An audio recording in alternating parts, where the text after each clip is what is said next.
Hello and welcome to Travelers, Episode 5. I'm your host, The Helmet Fire, and joining me this evening is Erik Digital. How's it going, guys? And CrayZJaye. Hello, everybody. Contra is out for the evening. Angel Zero should be back in the next week or so we are missing them, and we'll be able to hear from them soon. We have a lot to talk about, guys. Forsaken is the name of the new DLC, and I gotta say, I'm pretty pumped. How about you guys? Dude, the bow. The bow, yeah, all the things. I'm so excited to shoot a new type of weapon. So, we got weapon types, Everything we got new excites me. supers, we got new game mode, we got new, and more new, and it's going to be great. And I've got a list here, so for all the listeners out there, thanks for tuning in. We got a great show this evening. We got a lot to talk about. We're going to try to go in some kind of order, but it's probably going to fall apart. But that's great because we have a lot of positive stuff to talk about.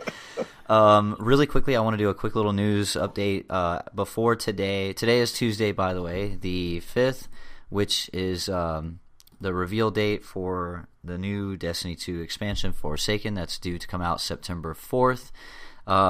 Just before this, it was announced that Bungie is getting a $100 million investment from the Chinese company NetEase.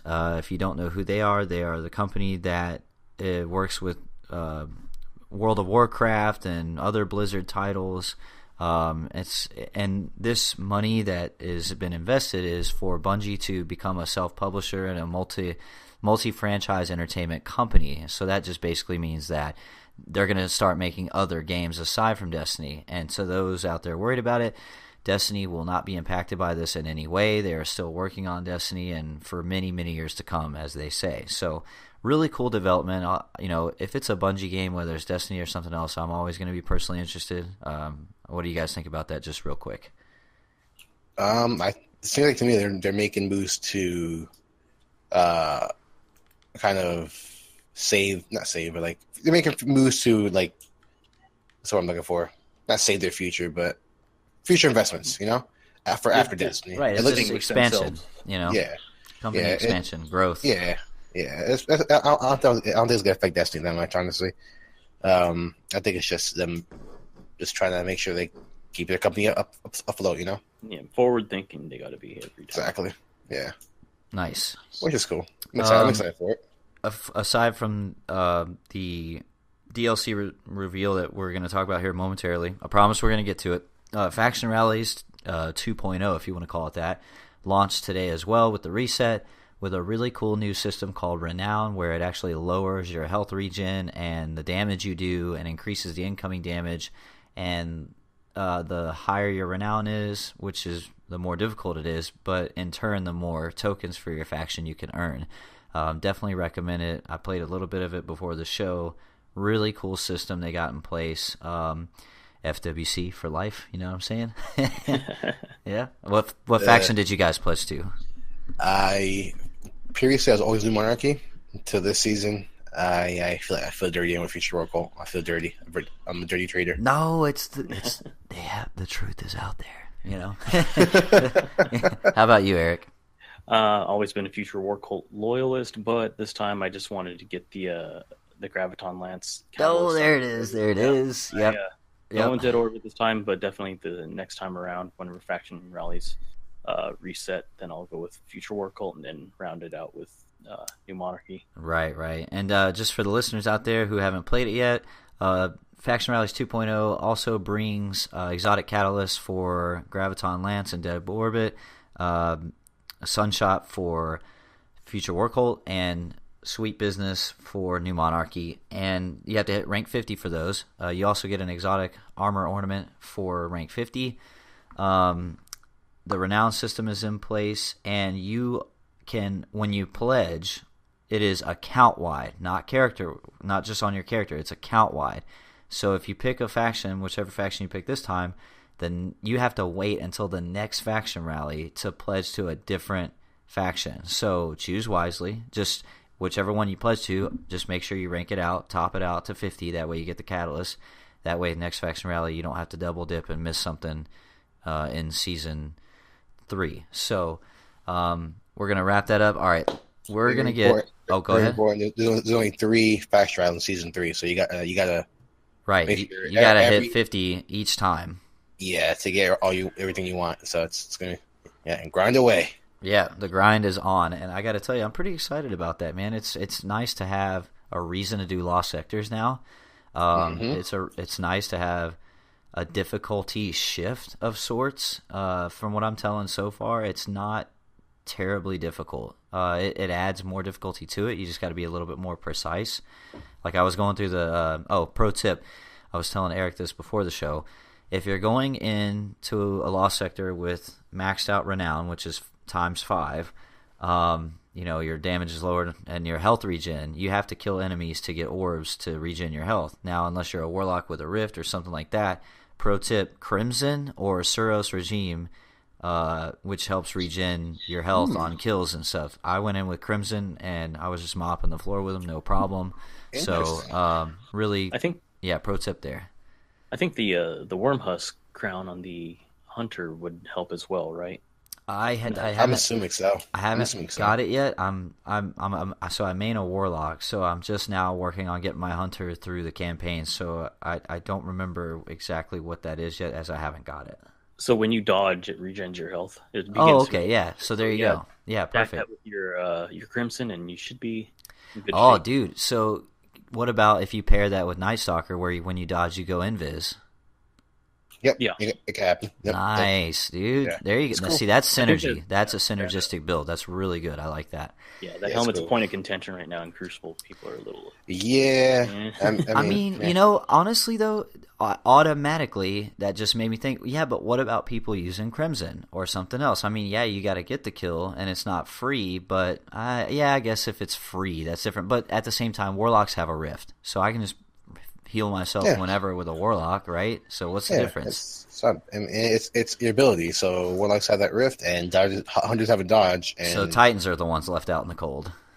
Whatever. Yeah, I mean, kind of. Hunters are a big. In my opinion, they're a big disadvantage anyway. So just Titans are tanks. They don't need the health regen. I'm just kidding. All right. Time to talk about Forsaken. We've blathered enough. It's time for the meat and potatoes, and we're skipping the veggies and the applesauce on this meal. It's all meat and potatoes. We're getting into this. First, okay, 1 to 3 words. Initial reaction after seeing the Vidoc. Should I go first? Holy... Can I curse? Holy shit! Yeah. Don't worry. On the RSS feed, I put parental advisory, so we're good. Yeah, I was trying to watch it at work, and I just turned it off because I knew if I kept watching it, my coworkers would start asking. He's gonna be sitting in his cubicle. Start moving around in my desk too much, and I wanted to watch it start to finish uninterrupted. So I waited until I got out of work to really... just go nuts. Yeah, I'm sitting here... I was just reading the Reddit thread, and it was enough to hold me over until I got out. So, I'm super excited. I was holding the baby. He was falling asleep in my arms. I'm watching it. And then I'm like, yes! And he woke up. He's like he shook his head like, what the fuck? Yeah. I was like, my bad. Sorry. Come on, Dad. I'm trying to sleep. No, dude. I'm literally sitting at my desk, and I'm just like, every couple of minutes, through the video, I'm just like, fuck yeah, hell yeah, dude. And I'm like, and then Dave Samuel comes up to talk about the new supers, which, for those that don't know, the listeners, if you don't know who Dave Samuel is, you are just seriously missing out. He first appeared in one of the Vidocs for The Taken King, and he's a visual effects artist at Bungie. And the reason people love him so much is because when he starts describing the supers, it's his personality, the sound effects he makes to, like, kind of convey what they sound like and look like and feel like, and his energy is just unbelievable. And he's a funny guy, and everyone's just like grown to love him. And when I saw him come up this time for the supers, I was just like, dude, that's Dave Samuel, fuck yeah, that's my boy. I was like, and he's talking about the supers, and I'm just like, like I can't even. So all right, so let's go over some quick notes on the expansion is called Forsaken. It looks like we didn't get any story details. They're saving that for E3, so we're getting that soon. But it does seem to be heavily focused around Cade 6 and him putting enemies in the Prison of Elders, but there's a prison break. So that's why we're kind of going there in the Reef. There's 2 destinations for this expansion.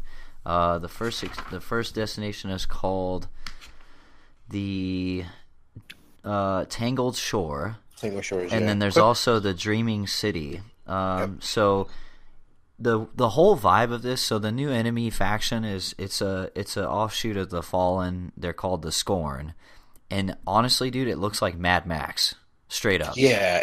They're freaking pirates and outlaws. Question here: Is it Prison of Elders or is it somewhere else? I mean, the prison break part of it, whatever that entails, as far as the campaign or story mode goes, like.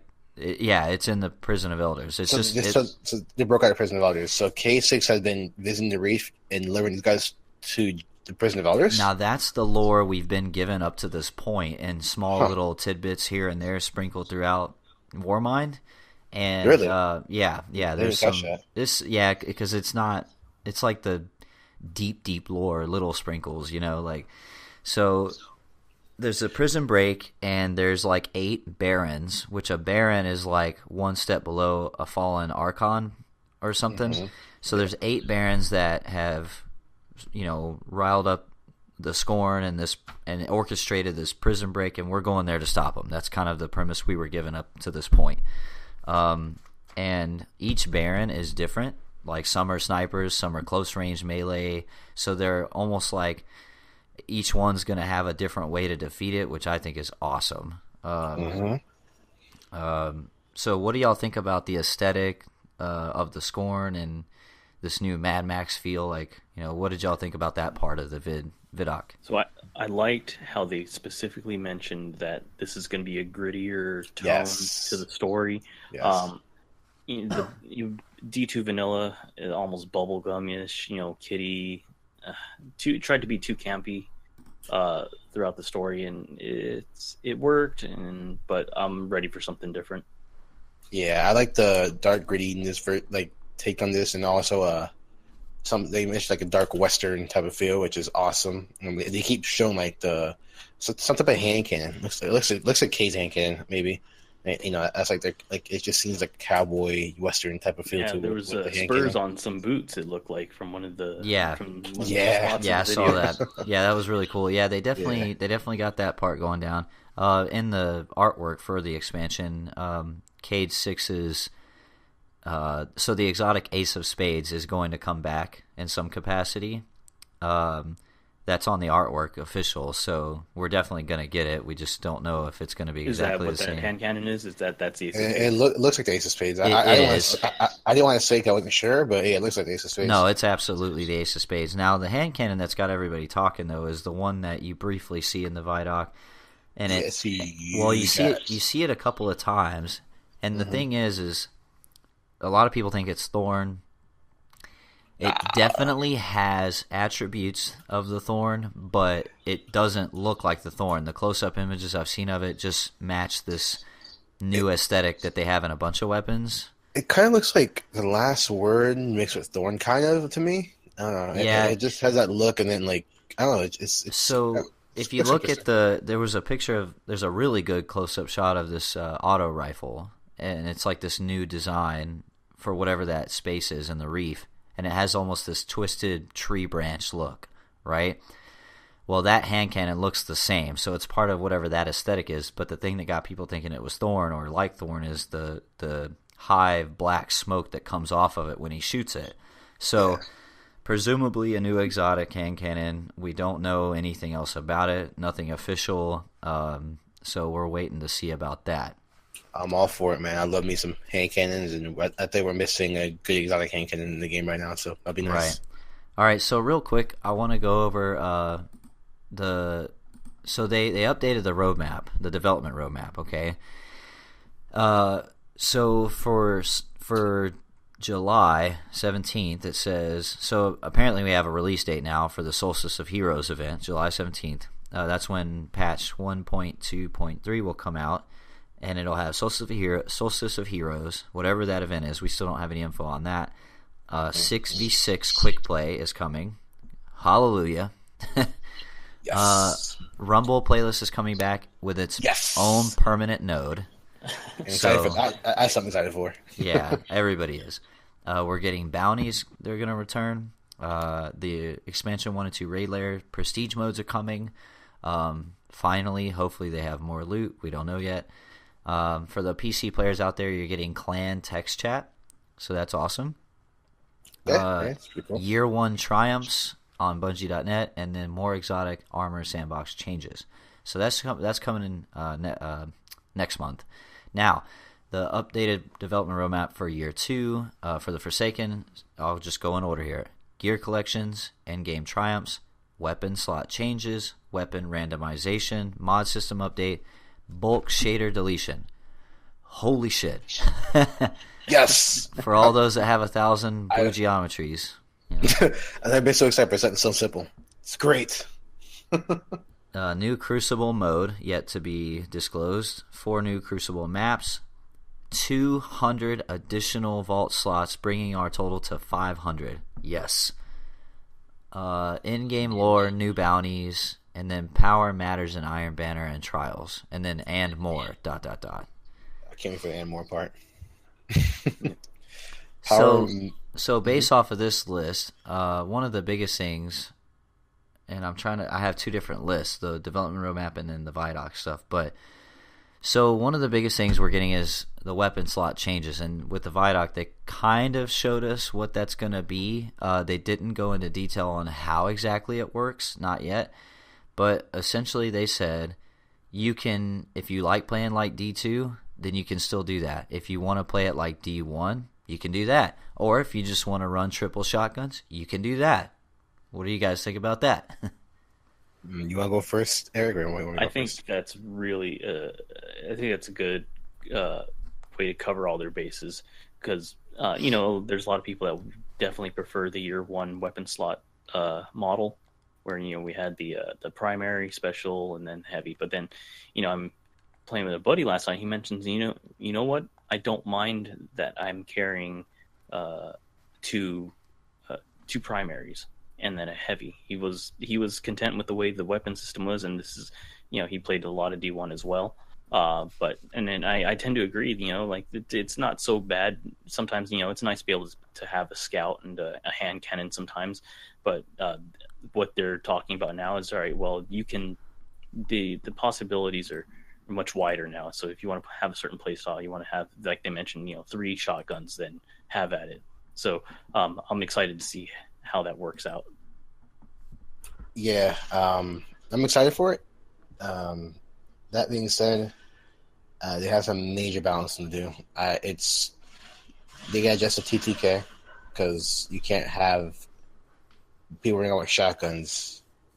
Yeah, people running around with hand cannons, and then one shot kill weapons all over, and then it's then you find a good way to balance stuff. Lower TTK, buff weapons for that like hand cannons and primary weapons, so they can compete with people using shoddy sniper rocket launcher. They got some major balancing. Or like triple rocket launchers. It's like, I don't know if that'll be a thing, but here's so this is you're absolutely right, Jay. Like, and I think they probably do have whatever they're gonna do for balance already lined up. They just haven't told us how it's gonna work yet. Maybe because they're waiting to reveal it, or maybe because they're still ironing some stuff out. But I was listening to the community today, and I can't remember who said it because I've been watching it all day from multiple sources.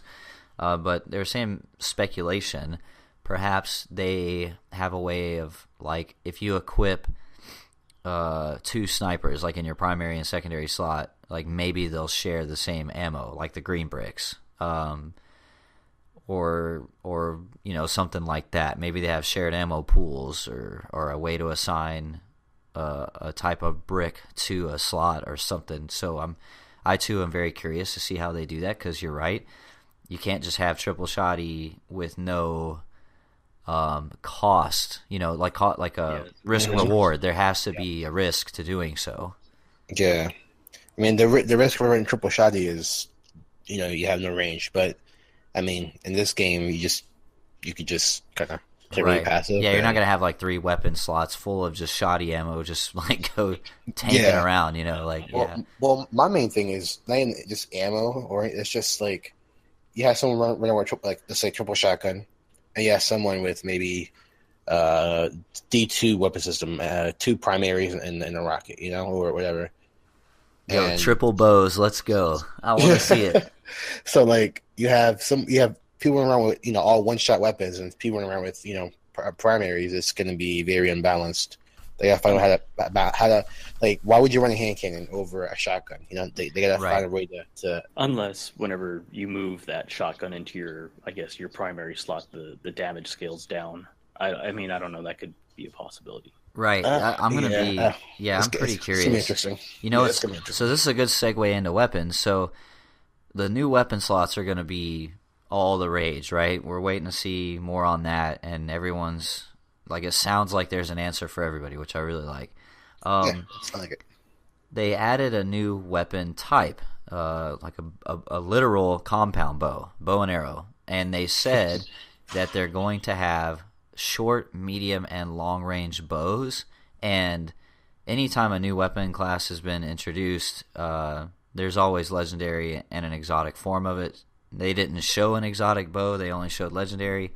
But the one thing I did see in the Vidoc very quickly was that one of the characters shot an arrow at a wall right next to an enemy, and then the arrow, as soon as it hit the wall, it shot lightning bolts out at the enemy. So I don't know if that's a mod or a perk or that's so cool. Some kind of intrinsic thing, but so the bow, what do y'all guys think about that? You have failed this city. Dude, for real, Green Arrow, straight up, or Hawkeye. I want to be Hawkeye. Dude, it's pretty cool because like it's like that arrow mentions. It's like a trick arrow. It's like some Green Arrow type of stuff you'll see in the show. It's pretty cool. Yep, that was probably the one thing I did see before I signed off was the bow, and I'm super stoked for it. I'm curious to see how it plays out. If there's going to be if it travels so far before it drops in height. It's not like a I didn't even think of that. So yeah, I'm wondering if you have to kind of to aim your shot. Dude, if you could lead your shot, you know how much that would increase the skill gap? Yeah. No. Well, that's interesting. Yeah, if it's not hit scan, then yeah. That'll be interesting. Yeah, that will be interesting. I would love to see that because think about it. If you have to lead your shot, dude, that for that increases the skill gap. That would make the hardcore like give them really something to perfect, And then they super satisfying to get one of those shots off. Imagine. Oh, I know, dude. Like especially if you're like jumping over some kind of like pillar or something. Oh my god. And you catch them while they're shade stepping right in the head. That's exciting. That's exciting. I wonder if there's going to be like a charge time to like the animation for you pulling back on the bow. It almost seems like it. That's a good question, man. Wow, I didn't even think of that. Yeah, I think there has to be. I mean, if they want to make it so it'd be more almost like a fusion style where you got to charge it up. Before you actually, or if you get to hold the trigger and then release, that'd be cool to see. Kind of like I guess I'll get kind of like a quick shot type of thing. You just keep shooting it, but I still have to wait a little bit, and then you could charge it up if you want, maybe.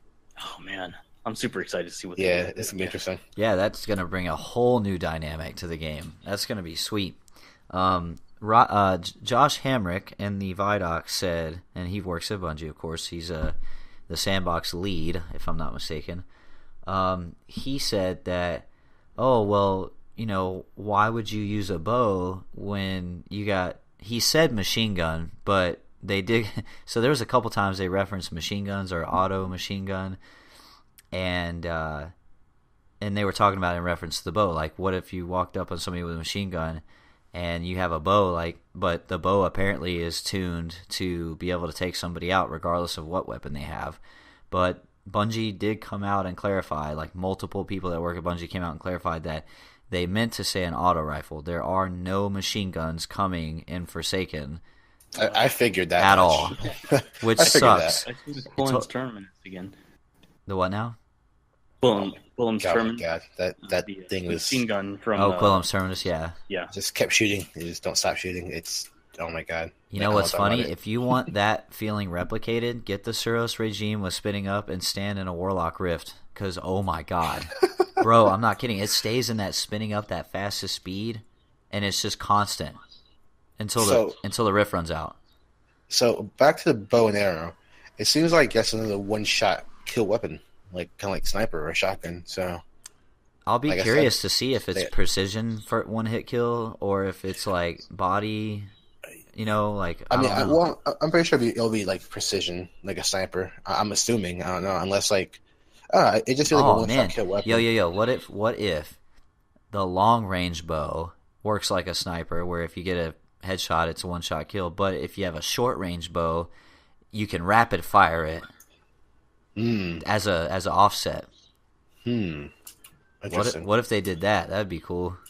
Pretty cool. Yeah, it sounds like they have like you said, they have different versions of it, but this is all speculation for the listeners. Like we saw the bow, we know it exists, but that's it. Nah, Helmet works at Bungie. He knows everything. Dude, I wish, but no, because then if I did, I wouldn't be able to be on the show with you guys. So True. So we got weapon slots, new bow weapon class. So they're also bringing back random rolls. It's happening. Yes, exciting for that.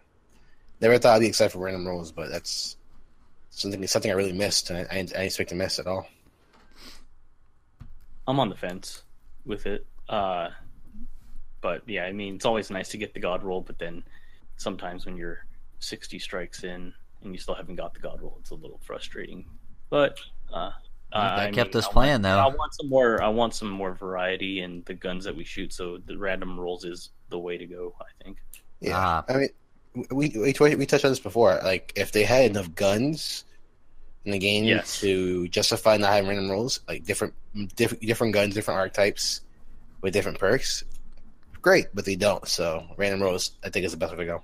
And I always thought when they said, all right, well, mods 2.0, it's going to happen, and it is still going to happen. I always figured, well, I thought mods 2.0 could be the random roll, the way you build your own random roll. Because I would be more interested in, say, getting my Better Devils, the one I've had since day one, and work at making it unique, chasing down mods, making those mods hard to obtain.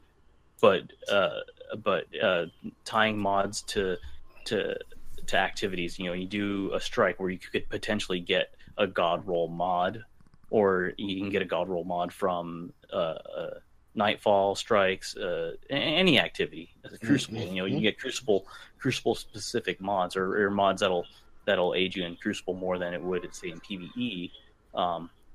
Those, I thought that would be the way to go, but with mods happening, it looks like a mod rework happening, and then along with weapon randomization, I think the variety of what's potentially going to happen is who knows with what weapons we're going to get and what they're going to look like by the time you apply whatever mods that they're going to reintroduce, or however the mod system is going to work along with what random perks. But just get rid of Grave Robber, please. I feel like Eric is reading off on my notes right now. Wait, what are you doing?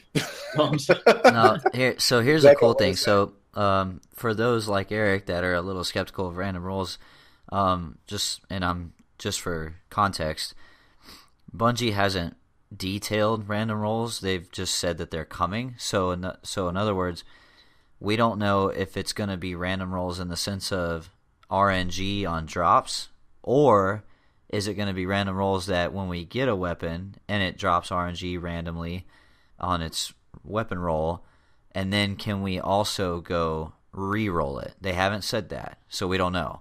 But also, aside from random rolls and whatever the new mod system is, so this is multi-layered, right? So the weapons are going to have random rolls. That's layer 1. Layer 2 is whatever the mod system is going to be. And then there's a third layer they're adding, and that's upgrade to the Masterworks system. So they said in the Vidoc, they said that Masterworks are going to be multi-leveled, so you're going to have a constant sense of progression on the weapons, and like the way the graphics, the motion graphics they used while they were describing that, it looked like at least 3 or 4 levels on any given weapon that you could level up within that masterwork. Now, if the current system's anything to go by, like right now we roll it and we get like a +5 on reload or a +10 damage or something. So who knows what the next levels of that's going to be, but that's just another third layer.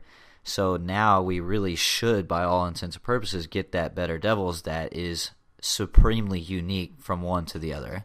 Yep. And the words they used, which got me excited, was investment on weapons is coming back. So investment on your weapon. Yeah, so I'm like, that's amazing, exciting. Dude. That's so amazing. Yeah, that's going to give me a reason to go out.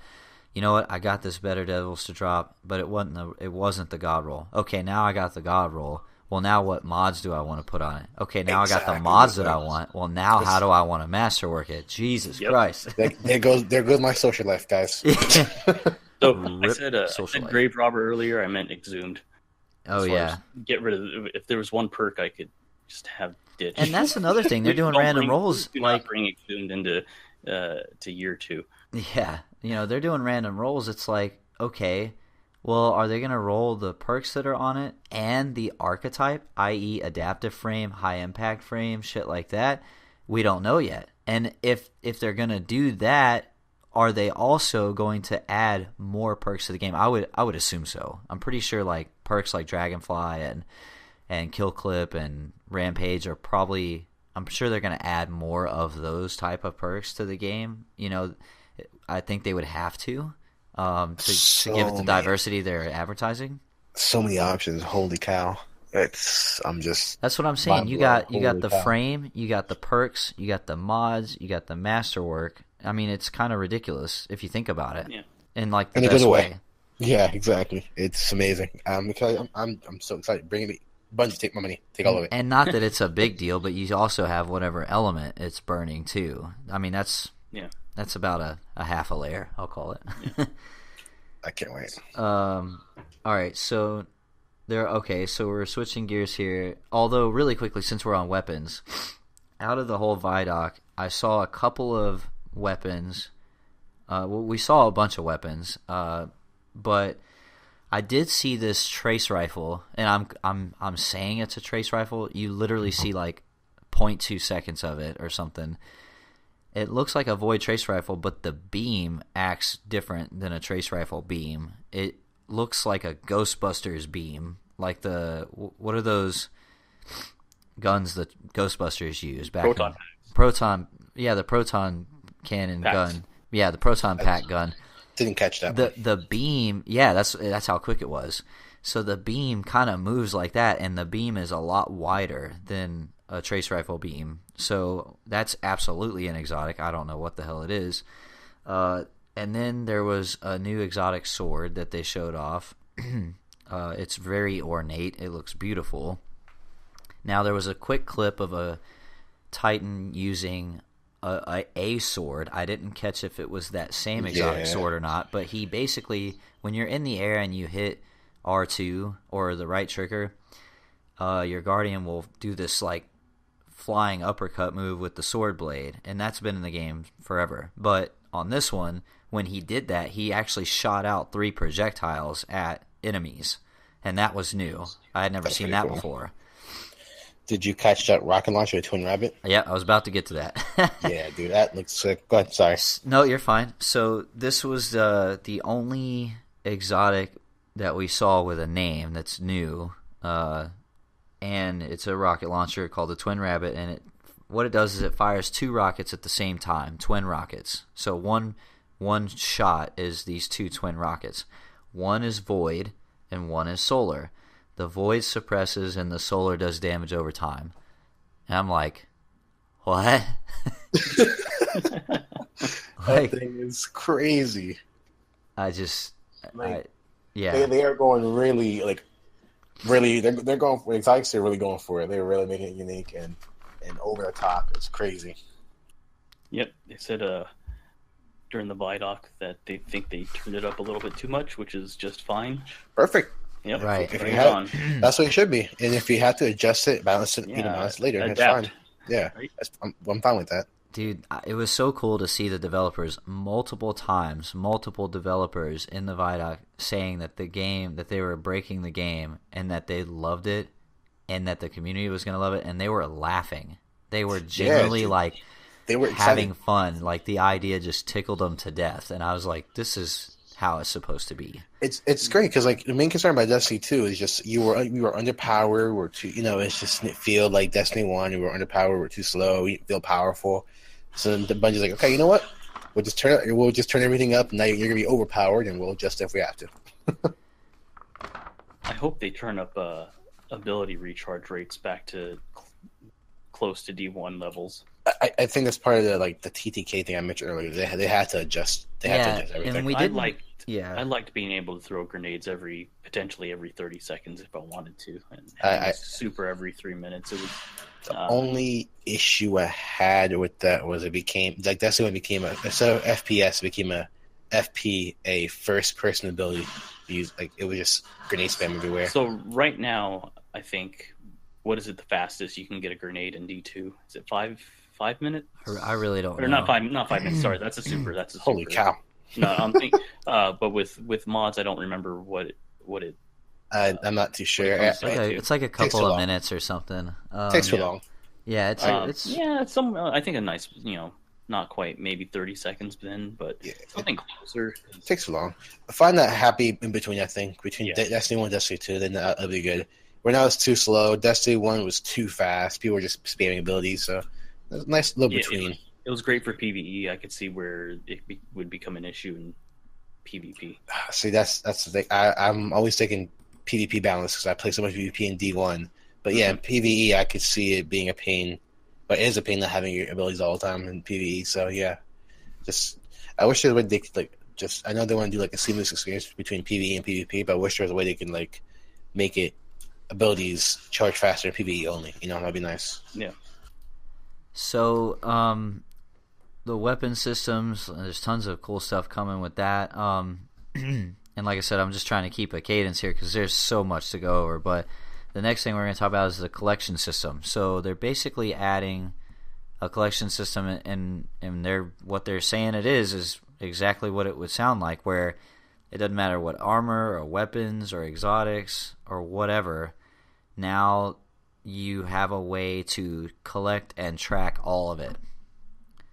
So is it go ahead. Is it a checklist or is it a collection like we have now with our exotics where we can go back and right, grab? it's like the exotics in the vault now, except they're moving it to the character. It's going to have its own tab.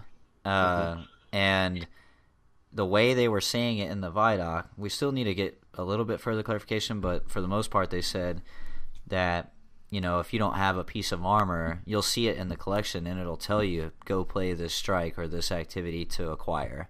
And then once you have acquired a thing, you can go into your tab and, if you've deleted it, you can go back and purchase it with materials, kind of like you do now. Awesome, because then that makes it less important to have 500 inventory slots.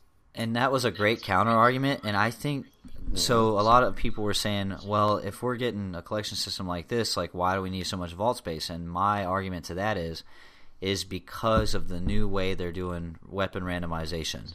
So what my next question would be, if we grab something from our collections, say a gun that we picked up, what rolls are we going to get with that? Yeah, that's a great question. We'll have to find out. Probably either random, maybe maybe not random. Probably just some standard vanilla roll, probably. Right. Yeah. So that's where I think the vault space is going to come in, because to me it doesn't make sense to. All right, I got my god-tiered Better Devils that I've been grinding for and got all the layers knocked out the way I wanted it, and then I delete it, and now it doesn't make sense to me to be able to buy it back and it come back to me with that same setup. So that's where I would be like, okay, all these weapons I grinded hard for that I have a particular way, I'm going to be storing in the vault. So conceivably, I could have 5 or 6 Better Devils and then 5 or 6 of this gun and that gun. And that's where I think the vault space is going to come into play, personally. Yeah. You could have 2 potentially good versions or several of the same gun that are viable. Kind of like when I had when I graded for the GOM in D1, I had like freaking like 3 different GOMs. They were all different roles that I liked. I didn't know about that. About you could purchase it in the collections with materials. I know about that. That's pretty cool. I thought it was a checklist. Yeah, same. And I was hoping that it would not be, because I like having the gun, and you never know when balance is going to change and one gun's going to become the next meta. And then you deleted it because you were out of all space. Right. And just for clarification for the listeners, we don't know definitively how the collection system works. We're just going purely off of the Vidoc, and the Vidoc basically told us what it was and what the goal of it was supposed to be, but those very finite details like we're talking about, we don't have full clarification on just yet. So stay tuned for that. Moving right into... So we just talked about collection system. They're also bringing back triumphs, and it looks very similar to the way D1 did it in the record books. You have your little nodes for each activity, and there's a way to progress through that. But Deej did confirm that it's not going to be like when the Taken King came out or whatever, and it's like I load up Taken King and okay, where's my shirt now? I'm done. He said you're not going to be auto-completed just because you've put 3,000 hours into the game. He said there's going to be tons of new stuff to go out there and progress towards, which I think is great. The grind is back even more. I'm happy about that. It's going to be awesome. A lot of things are coming into it as well. Collections, Triumph. A lot of quality of life stuff, man. The weapon slots, the weapon randomization of like 3 different layers. I mean, it's funny. I was watching the video, and that's exactly why I said like a lot of good quality of life improvements that are very needed in this game right now. Yeah. It's awesome. All right, so let's get into supers. This is like one of my favorite things about Destiny. Period. The whole point of Destiny is to feel like a god, feel just super powerful, all the space magic and the coolness of it. Now with the Taken King, we got 3 new supers. With Destiny 2 Vanilla, we got 3 new supers, which are basically reimagined supers. And then with this, we're getting 9 new supers. And basically the way they're doing it is they're taking the existing elements or subclasses, and they're taking one from each element on each character, and basically, like for instance, they're taking the Gunslinger and they're giving us an extra node or skill tree within that subclass that essentially changes it completely and gives us a new super. And the notes I got here, they didn't show off all of them in the Vidoc, and even the ones we did see were very short clips. But what we can deduce from it, so for Titans, Death from Above is coming back for the Striker Titan. That looks freaking awesome. The Solar Titan, Sunbreaker has a new version of the Sunbreaker where it's like you have this huge warhammer and you're swinging it around in a circle, and you can also slam it on the ground and shoot this fireball shockwave out that then turns into a fire tornado. It's just like ridiculous, dude. It's ridiculous. Oh my god, it's crazy. Yeah, they didn't show anything on the Void Titan. Hunters, like I said, you get fire knives, so he basically takes like 5 hunter knives in each hand between his fingers, jumps up like a ninja and throws them out like ninja stars, and then they explode and do AoE damage and shit. I'm like, all right, cool, more ninja. I love it. Awesome. The Arc Strider showed. Now, we didn't get a lot on this one, but all they showed was the Arc Strider spinning the staff and deflecting projectiles with it. I was like, hell yeah, dude! It's like a lightsaber. Give me that. Yeah, I want that. Yeah.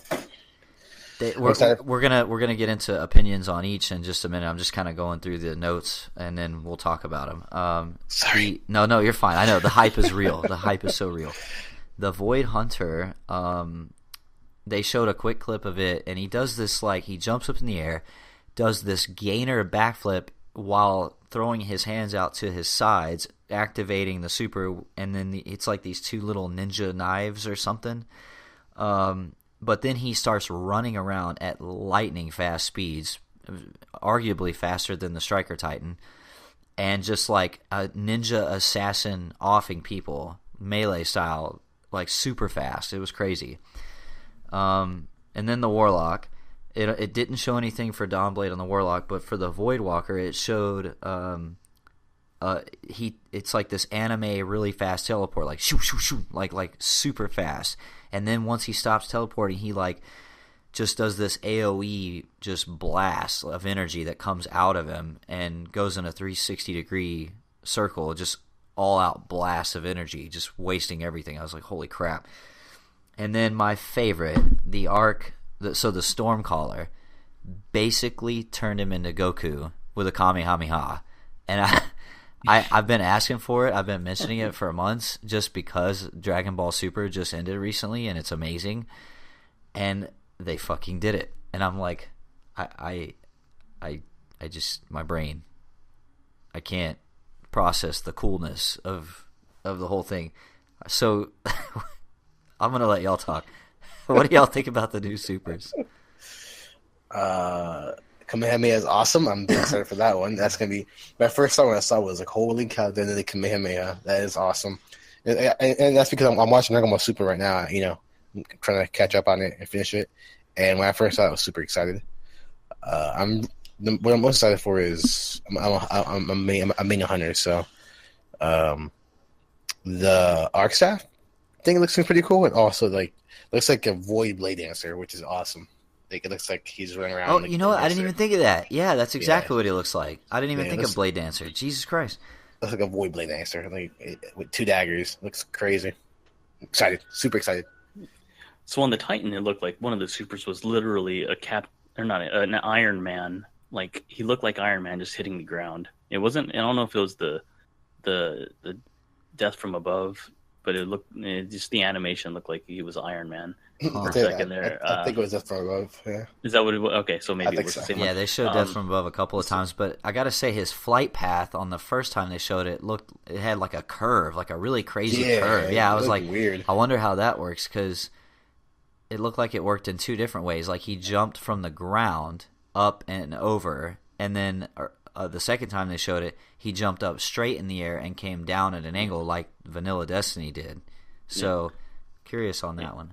Yeah, and I'm excited for the Warlock teleport super. It looks super cool. Oh man, dude, he moves so fast. Keep up with the Dragon Ball references, like instant transmission. Yeah, it looked like instant transmission. It really did.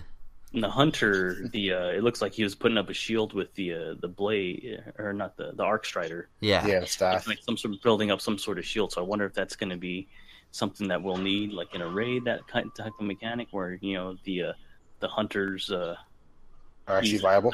Use that. Yeah, exactly. Besides for just generating orbs for everyone else. Yeah. I wonder what else the Arc Strider is going to be able to do with that super, because I doubt very seriously that they're going to make a brand new Arc Super for the Hunter, and that's all he does is twirl that thing and reflect things. I'm sure he's going to be able to do other stuff, but I wonder what else, Same, yeah. It seems pretty cool, but yeah, we're going to need more than just that to, like, all those classes get awesome new things, and we just get a twirling. And they can't show off everything in the Vidoc, right? They're not going to show us everything. We got 3-4 months. Today, yeah. They showed more than I thought they would. Honestly, they showed so much more than I thought. I was watching it in Triple Rex chat, and everyone was like, "Holy cow!" They showed so much more than we expected. It's amazing. And we still have next week with E3 to see more. Yeah. Oh, and speaking of which, big announcement from Bungie. They are bringing they're going to be at E3 promoting the game. We're going to find out more about the story of the game, of the new expansion, and they're going to have some playable stuff that we're going to talk about in a minute, but they are also going to be at Guardian Con, and they're bringing said playable content to Guardian Con for us to try. So Jay and myself will be there. We're going to get to experience it. Super hyped about that. And that's going to lead right into this new game mode, which is called Gambit. It is a 4v4 PvPvE event, and it's going to have its own node on the director, so it's going to be its own thing. They haven't clarified if it's going to be an in-game level in-game piece of content or not. I would assume so, kind of. But it's also going to be something that you can just go in and matchmake and play anytime.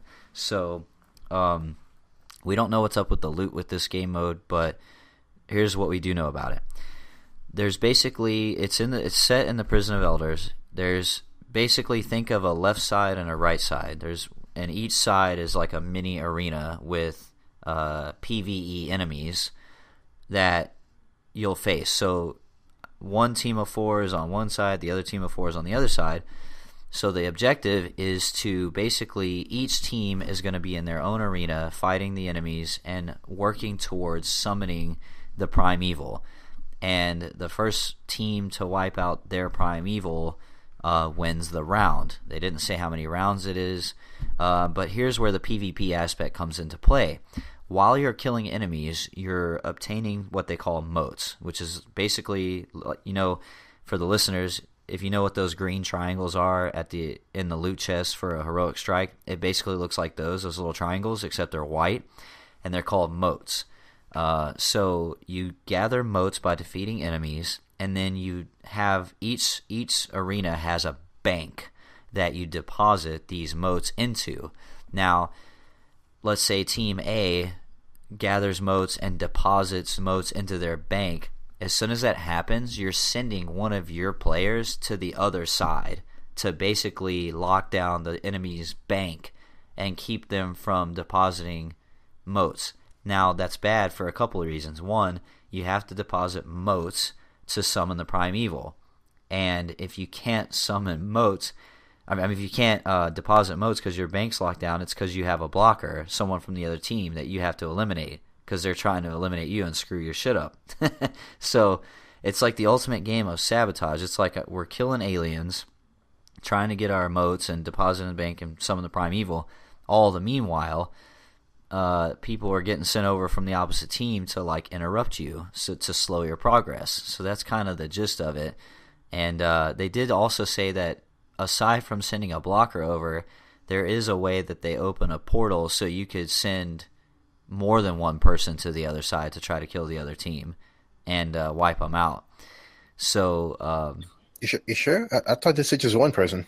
Well, they said one person for the blocker, and then they said something about a portal. I'll have to go back and look at it, but they haven't told us everything about this game mode, and we won't get the people that went to the Bungie Summit. We won't get their feedback on what they thought about the mode or more information about it until E3. So stay tuned for that. But what y'all have seen so far in the Vidoc and stuff, what do y'all think about this? This is going to be the first PvEVP thing that Destiny's ever done.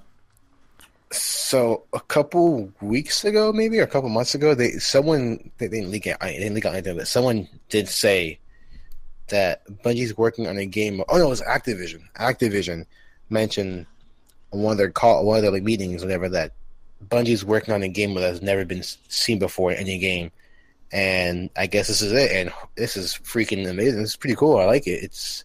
It's different. It brings in PvE, PvP together, and it looks like lots of fun. I can't wait to play at Guardian Con. It's gonna be so much fun. Yep, I'm jealous. You guys are gonna get to play it early, so I'm looking forward to you guys' feedback on it. What do you think, Eric? What do you think about what you've seen about it? I want to see more. It's just like I just want to see more of it. We'll get to see more at E3, and they're supposed to talk about it more too. So that's for sure. I'm super excited for it, man. Dude, I like the idea. It'll have its own loot pool, so I'm excited for that. So that's another thing to grind out. Well, the loot pool, I didn't catch that part. That's why I was saying. But I'm sure. It should. I would assume so. But but here's the thing: the incentive to play all the game modes and all the activities. I know, and that's what I'm thinking. I'm like, if it's a match-made thing that's part PvP, can they really put an in-game loot system tied to it? Because the current Crucible and what it's always been never really had in-game loot tied to it unless it was trials. I mean, I think they can put in-game loot. I mean, because it's gonna be PvE, so you gotta have some type of power level, right? I guess. I mean, even if it's not considered truly end-game, but there's still different loot. Still that one gun. Yeah. Right. I think it would be a huge missed opportunity if they didn't have a unique loot pool for it. Absolutely. Yeah. Or at least just something to chase for in there. Because I think that's the icing on the cake. Yeah, because you have Crucible, who so there's Daredevil. You have Crucible gear. You have Vanguard gear, and those are two different playlists. This is different, a different thing on its own. So I mean, I would assume they have its own separate loophole for it. Yeah, and they did a good job with giving escalation protocol, even though that's considered an in-game right activity. It's got its own dedicated loot pool. It's like a raid, and it's like. Yeah, Crucible. Dude, I love the idea of PvEVP. The first time I ever experienced it was in Halo 5, and they had one mode. I forget. It was like a very large scale mode where basically it was PvP and it was objective based, but every now and again, like a PvE target would show up, and all that it did was. You had the option to take it out, and if you did take it out, it would give you more points that could help you sway the battle, and it was pretty well balanced. In those PvE, they were kind of like world bosses that would show up, and you didn't have to interact with them, but you could. But if you did, they were huge bullet sponges. I mean, they were hard to take down.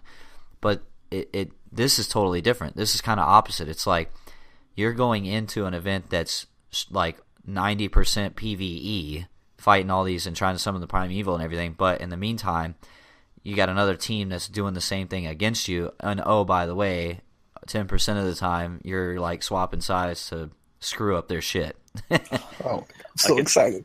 I can see it now. I'm gonna send my weakest clan member through that portal to run interference and just run as a distraction. Yeah, dude, you're running distraction. It's like, just run. We're about to summon the primeval. Go through the portal and screw their shit up. Around, yeah. You don't have to kill anyone. Just distract them and make sure they don't kill the primeval before we do. Dude, exactly. I was watching the Vidoc, and Lars Bakken, which is he's a Crucible guy, if I remember correctly. He was talking about at the Bungie Summit when people played it. He's like, I've seen people that hate PvP go in here, and then all of a sudden they switch sides and take out the other team and get a wipe, and they're like, suck it. And I'm like, that is awesome. That is so cool. Have the PvP element where you have to really consider, all right, is now a good time to use my super or not? Jump through that portal and try to do it, get a team wipe or at least take down a couple of their guys with my super, and then it's interesting. Side note here, this is a huge plug for Guardian Con. Like, Guardian Con is gonna be crazy now because of this. Just because, I can't make it to E3 and play this game mode. I'm going to Tampa then. Oh so, man, dude, it's gonna be crazy. It's gonna be insane now. Guardian Con, like the last 2 years they're crazy, but they're manageable. This year, I think it's gonna be a big turnout. Well, not only that, like it's also at the Tampa Convention Center this year, which is where they hold Comic-Con. It's freaking massive. I've never been there, so I know it's huge. But don't break any toilets this year, guys. Jay. It wasn't my fault, okay? For those that didn't hear the last week's episode, there was last Guardian Con. There was a little bit of a toilet incident. Yeah, it wasn't my fault, right? It was the plumbing on the street. Yeah, sure. Hashtag Taco Bell. It was those jalapeno chips, man. They killed me. And we're like screaming, Jay, where are you at, man? He's like, shut up. Everybody shut the fuck up. Leave me alone. Leave me alone. Dude, oh my God. That was awesome. Hey, I left this before that. I was really going to town with those chips. I was just going in. I'm just eating them. Tell you what, you went in on that plumbing, bro. No, anyway. Oh, so they also... something I didn't think they would do, but they briefly mentioned the raid. Now, anytime they talk about raids, it's like it's the least amount of information, right? Because raids in Destiny traditionally are always like most people want to go in and it be a blind experience, and in my personal opinion, that so raid content in Destiny has always been the pinnacle content. It's truly like the backbone of the Destiny experience, and raids are, over the last year or so, they've kind of giving us little teases, but they did it in such a way where it's like it's absolutely not giving away freaking anything, which is awesome because we all want to be surprised. And there's people in the community, every time a raid comes out, there's world first runs, and they get officially recognized by Bungie if they do it. So it's a big deal. And this time they didn't say what the name of the raid was. All they did is they said that the raid actually takes place in one of the two spaces that will be playable, and it's going to take place in the Dreaming City, which is according to Bungie part of the Awoken homeland. So we're going to learn about that. But and it's going to have the way they described it was very reminiscent of the Dreadnought, because the Dreadnought, the raid takes place there, but it's also our patrol area. So and then like the Dreadnought, they said that this place is going to have a bunch of secrets to uncover, things to collect, and they also said it's going to be ever changing. So the city will actually evolve in some way, like throughout, like week by week. And they said that the reason it will change is because of the people doing the raid. That's very interesting, I think. What do you guys think? Yeah, you go ahead. I'm just thinking how raid strats are going to change from week to week, because once you finish it 1 week 3 times and you think you got it down, next week you're going to have to switch it up and re-coordinate. I think that was the biggest takeaway that I got from that. I didn't catch that part. I didn't catch that they said the raid itself would actually change week to week, more so the play space. But I could have missed was it that. the play space? I think like they were it wasn't gonna be the same. All right, so maybe I misunderstood. But that's the thing, Eric. We might both be right. We don't know.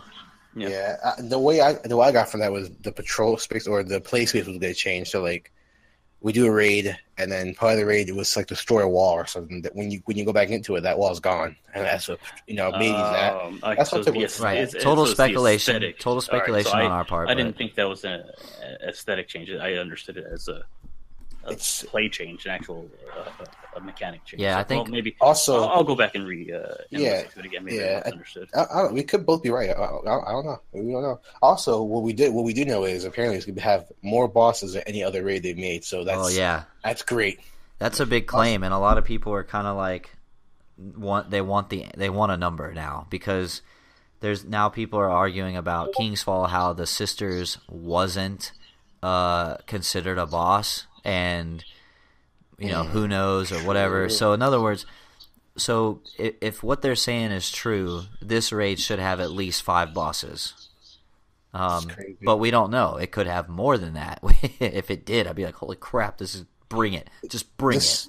This seems like I have a Kamehameha now. Bring it.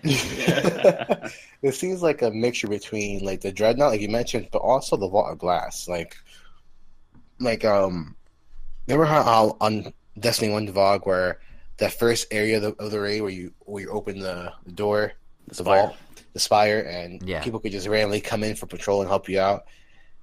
It seems like that might happen at some point in the raid, and then you have like the Dreadnought part of it, where it's like kind of like a patrol area as well. But it seems like that might happen. Like we do a certain part of the raid, and a random fire team will come by and what's going on here, and just help you out a little bit, and then you move on. They can't see you anymore. Yeah, sounds like it, man. I think anytime there's a new raid, everybody, the whole community, everyone's like super pumped. We're all gonna check it out and see. I will say I did see a lot of taken energy throughout the Vidoc, but that doesn't confirm Savathun to me, and everything about this expansion says it's Fallen or the Scorn, and this Prison Break thing. But at the same token, if you look at Destiny 2, like, Gaul was the antagonist in Vanilla D2, but then we got the Leviathan, right? Well, then Expansion 1 Curse of Osiris was Vex themed, and then the boss of the first raid layer ended up being a Vex, which was kind of interesting, because and the way they explained that was that Vex was the core mind of Nessus, and he got sucked up, right? Okay, all right, cool. But then the third raid, or the third raid layer, Spire of Stars, it's a Cabal boss, and it has nothing to do with Warmind whatsoever. So it wouldn't surprise me if Savathun was indeed the boss of this raid. In other words, what I'm saying is historically the raid boss isn't always necessarily tied to the main plot point of the expansion. So I'd be really curious to see what they do with that. And if it's not Savathun, what will it be? Yeah, here's the thing though. Like, if you watch the end credit scene of Dead Vanilla D2, that was basically our roadmap for the DLC. So you have first Mercury, Mars, then the Reef, and then we had Saturn, the Dreadnought. I think that's where we'll get Savathun more than likely. That would make sense to me. I totally agree. Because the only thing outside of Savathun I could see being a Hive expansion worthy boss is like the rest of the Worm Gods that are left. Because Savathun, she's got that taken energy. She's the one doing the taking now, and there's a lot of taken energy in this expansion from the Vidoc, and the parts where they were talking about the raid had a lot of taken energy, and I'm just like, I think it could go either way. I'm kind of torn on what I think it'll be. Interesting. I don't know. And then that brings the question: what's she doing on the Awoken homeworld? That's right. Interesting. Yeah, I think it's Fallen themed most likely. And if it is a taken boss, then it's just that. It's someone that Savathun took. That would make sense to me if it was that. But total speculation. We're for all listeners, we're idiots. We have no idea. I'm an idiot. I don't know about these guys are cool, but it's fun to speculate though, right? Like, Savathun is obviously coming at some point soon, and there obviously is a freaking Worm God on Titan now that we know what a Worm God's supposed to look like, and so who knows, man. I was honestly expecting to see Savathun, and we still may, but there's still so much build up to her as a character in the lore and in vanilla D2 that I was hoping to see her in there, and we may.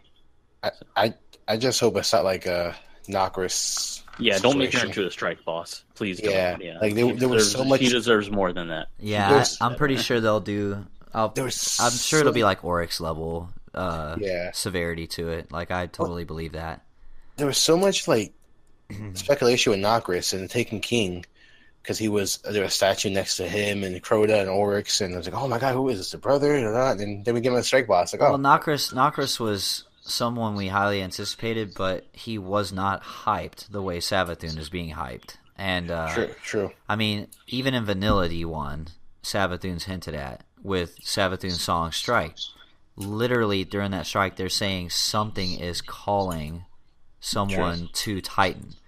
And like that quote, and then the whole Savathun thing, the Shrieker boss is named Savathun's song, and then you got that huge worm god shadow in the ocean of Titan. So, there's all of that, and then even now they're still talking about Savathun and the Taken and everything else. So, I think whenever we do get that, they'll do it justice. But I'm curious. I don't know if we'll see it on this one. I think it will be the next one, probably the next DLC. To me, it makes more sense if we see her on a Dreadnought or on Saturn. Because then why else go to the Dreadnought? Yeah, I mean, if that is a roadmap that we see in the end credit scene, where we see all the different planets and stuff. Okay, it was like I said, Mercury, Mars, the Reef, the Dreadnought, and then the Pyramid ships. So I really think the Pyramid ships, or the Space Doritos, as I like to call them, are. I really think that's Destiny 3.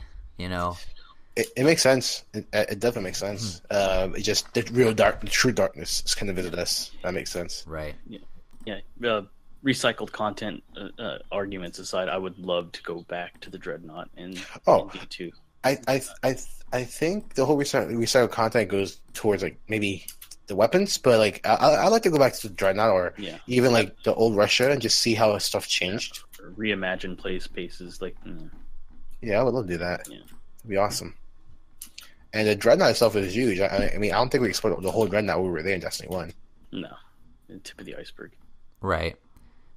One thing I do want to go over, if I can find it real quick, is so the price of the expansion and the pass that they advertise, and I don't want to spend a lot of time on this because there's definitely a level of salt in the community about the price point and what people think they deserve and all this. And, look, so the Forsaken DLC will cost you $40.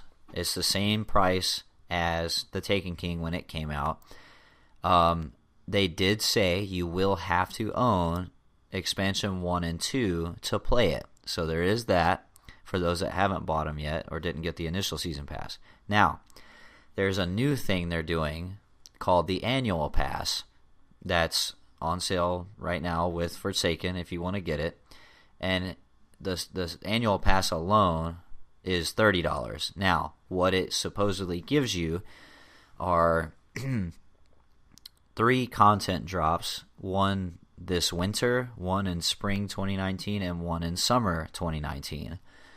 And so you can buy them both bundled for $70, and then they have a digital deluxe edition for $80, which has the Forsaken DLC, the annual pass, and some Awoken Legend cosmetics, an emblem, a ghost shell, and a legendary bow ornament. So in other words, it's basically $10 for 3 vanity items. Not a big deal since they're selling exotic emotes for $10. And looks like it into that. Sorry. Leave that one alone. Man. Yeah. Anyway, I'm telling you, old news. there right now. No, but so like I said, you don't have to get the annual pass. And Bungie did clarify today before the show that as it gets closer to launch in September, September 4th is when it launches, but as it gets closer to that date, there will be other purchase options. So we don't know what those are yet, but stay tuned if you're wanting to see. And here's the thing. Anyone out there listening, like, if you're on the fence about any of it, just get on Twitch the day it comes out and watch everybody play it and get their reactions. Or if you want to get the $40 expansion and just play it for yourself. And then as they drop more information about the annual pass, it's going to be available. So you don't have to get it all right away. No one's forcing anyone to do that. So just, go into it with, a very leveled expectation and just see what happens. That's what I would say. Yeah, so like the way I see it is like, okay, so Destiny 2 launched with the vanilla Destiny game, and you had the season pass, which gave you two DLCs. You gave you Warmind and Curse of Osiris, right? So what was $25? Curse of Osiris was 20. 20. They were each 20. They were each 20, right? What was the season pass? Well, the season pass basically, if I'm not messing it up, it was $10 cheaper for all of it. Yeah. Than if you bought them all individually. Yeah. I see. It's kind of like that, man. You pay $40 for the DLC, and then you pay for a season pass. That's I don't see anything wrong with it. But I respect everyone's opinion. If you don't agree with that, it's fine. Go ahead. Sorry. No, I'm sorry. I was going to say what a lot of people were saying. The chat I was watching it on. A lot of people were saying, "Well, I'll just buy the $40 purchase, and then if they release anything that I want for the annual pass, I will buy that as well in the future." But it's still pre-orderable. So I mean, nothing's set in stone yet. You don't have to buy it.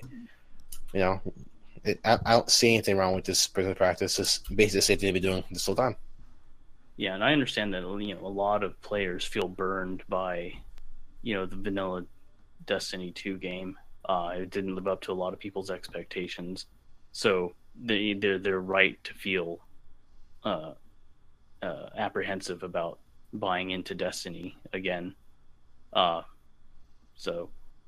mean, and another thing to be cautious about is you got to remember when Destiny 2 launched, the majority of the reviews within the first week of launch were mostly positive, and actually pretty and a lot of good things to say. And it wasn't until we got into week 2, week 3 that the holes in the game started really, really appearing. It's like, well, there's what now? We're 3 weeks in.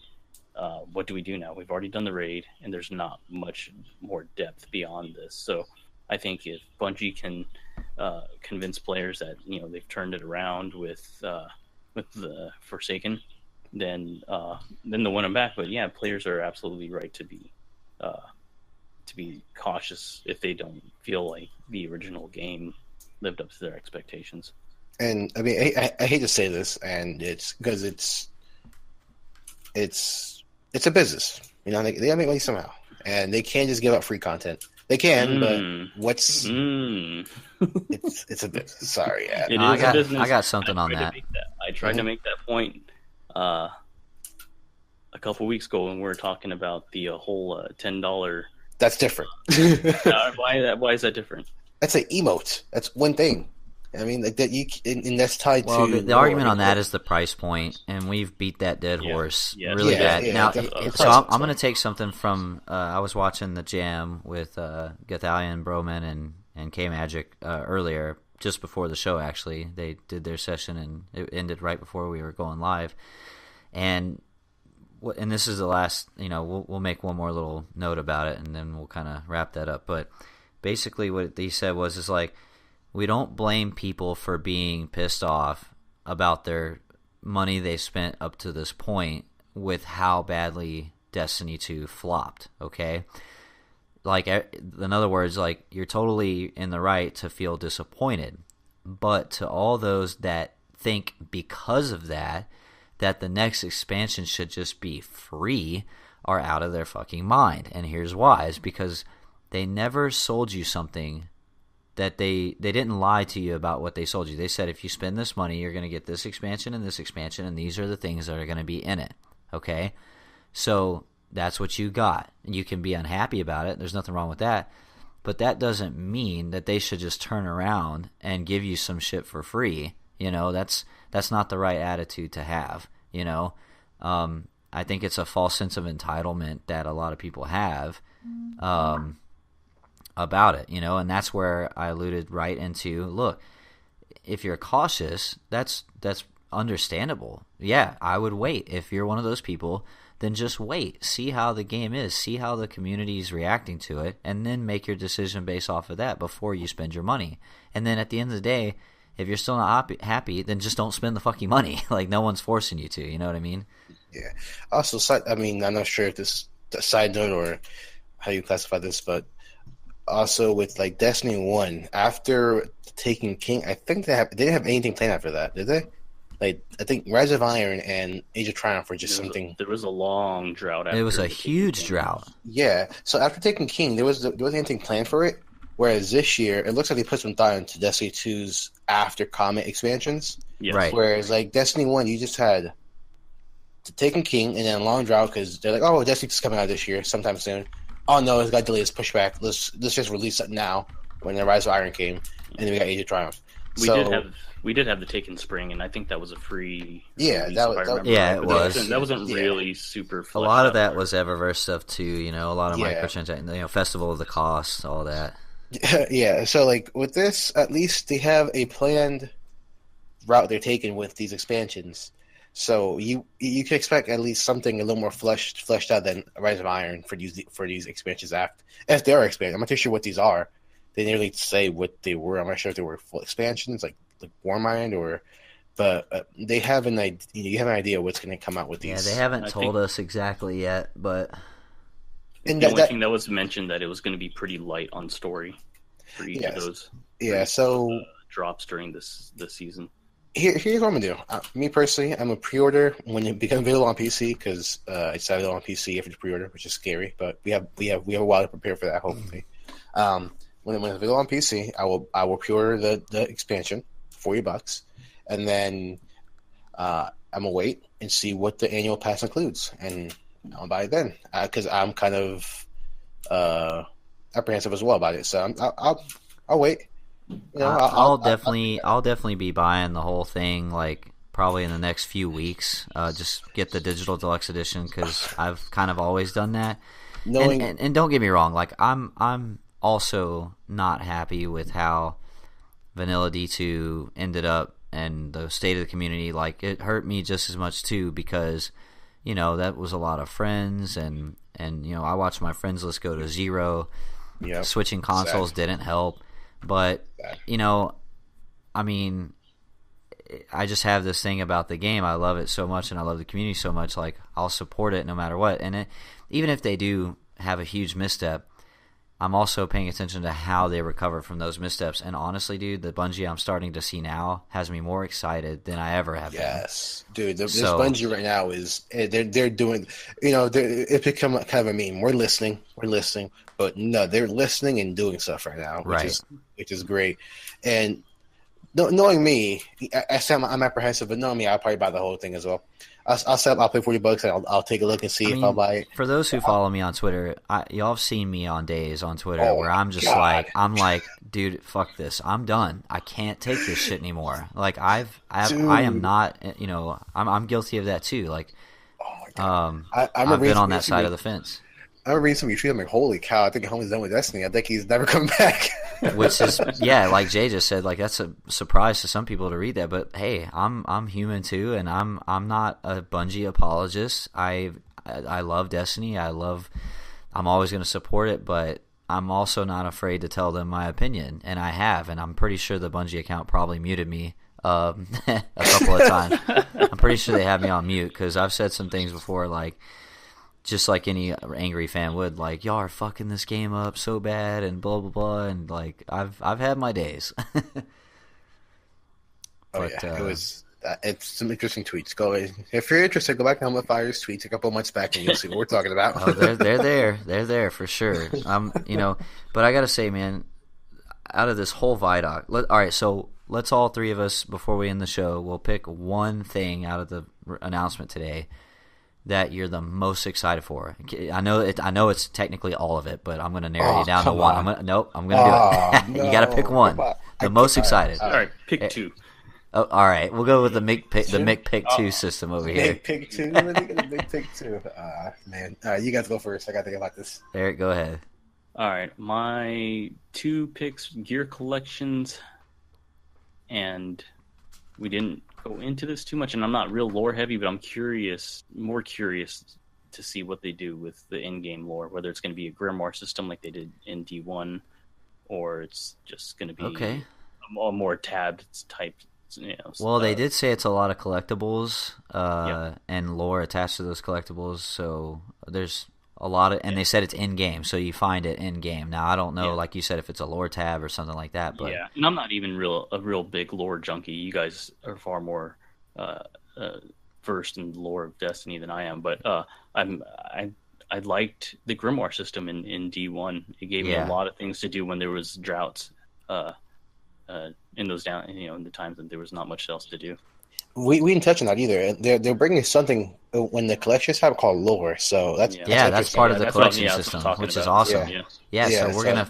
Presumably dead ghosts. Well, they didn't say that, but presumably, or data, pads or something like. And to be able to collect everything and it tell you, hey, you're still missing like 20 of these or something. Yeah.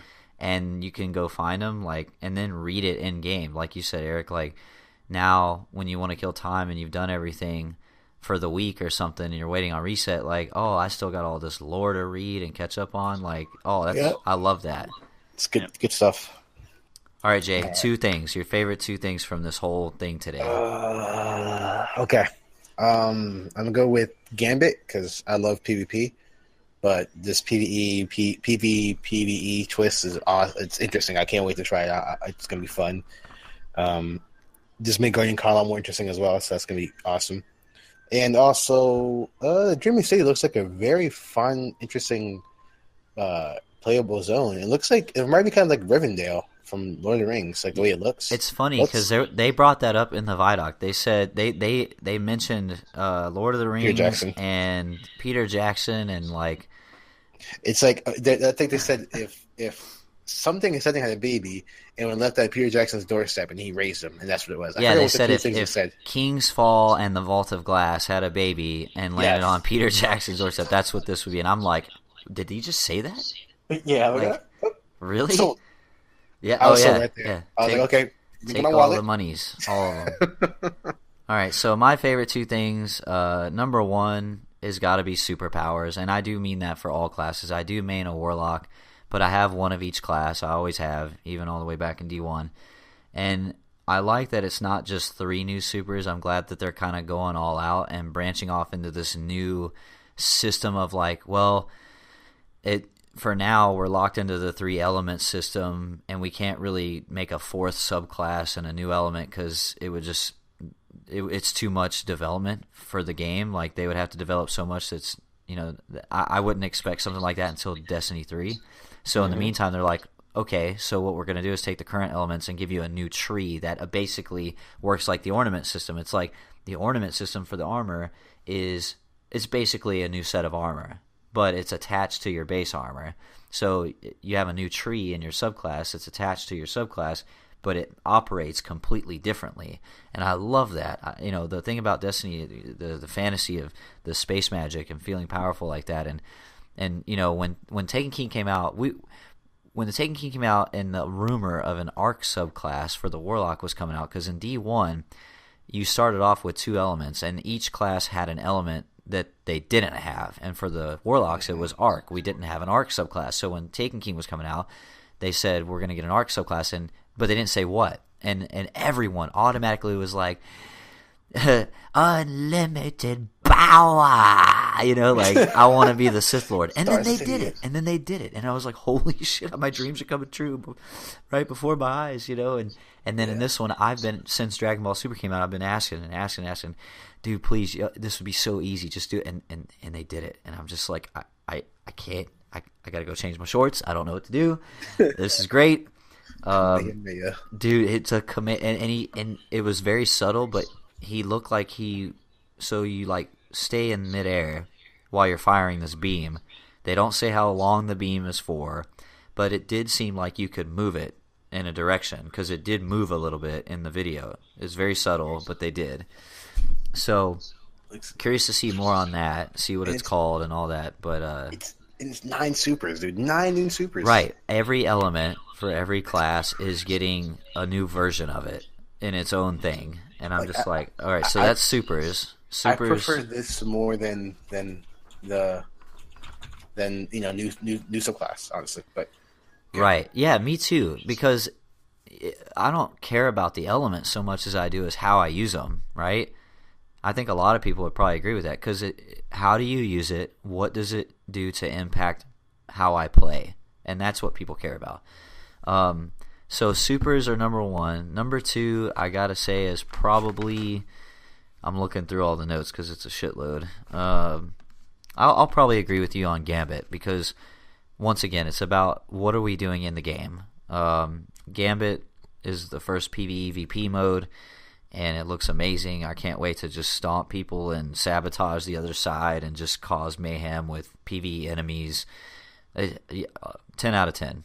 Can't wait. And I'm going to get to play it at Guardian Con with my friends. Dude, are you kidding me? Yeah, me and I'm going to squad up. Oh, we're squatting up. I hope I go against your ass. I want to squat up with you. No, I want to squat up with you, and then I want to go against you, and then see what happens. I wonder how's that going to work over like. The lines are going to be forever, bro. The lines are going to be forever. You know what? Sign me up. I'll wait. That's fine. Yeah, I'll wait too. Now I'm kind of wishing I got a VIP pass, but back then they didn't know Bungie was coming. So yeah, I should have bought a VIP pass. Yeah, me too. Yeah, well, we're still going to get to do it.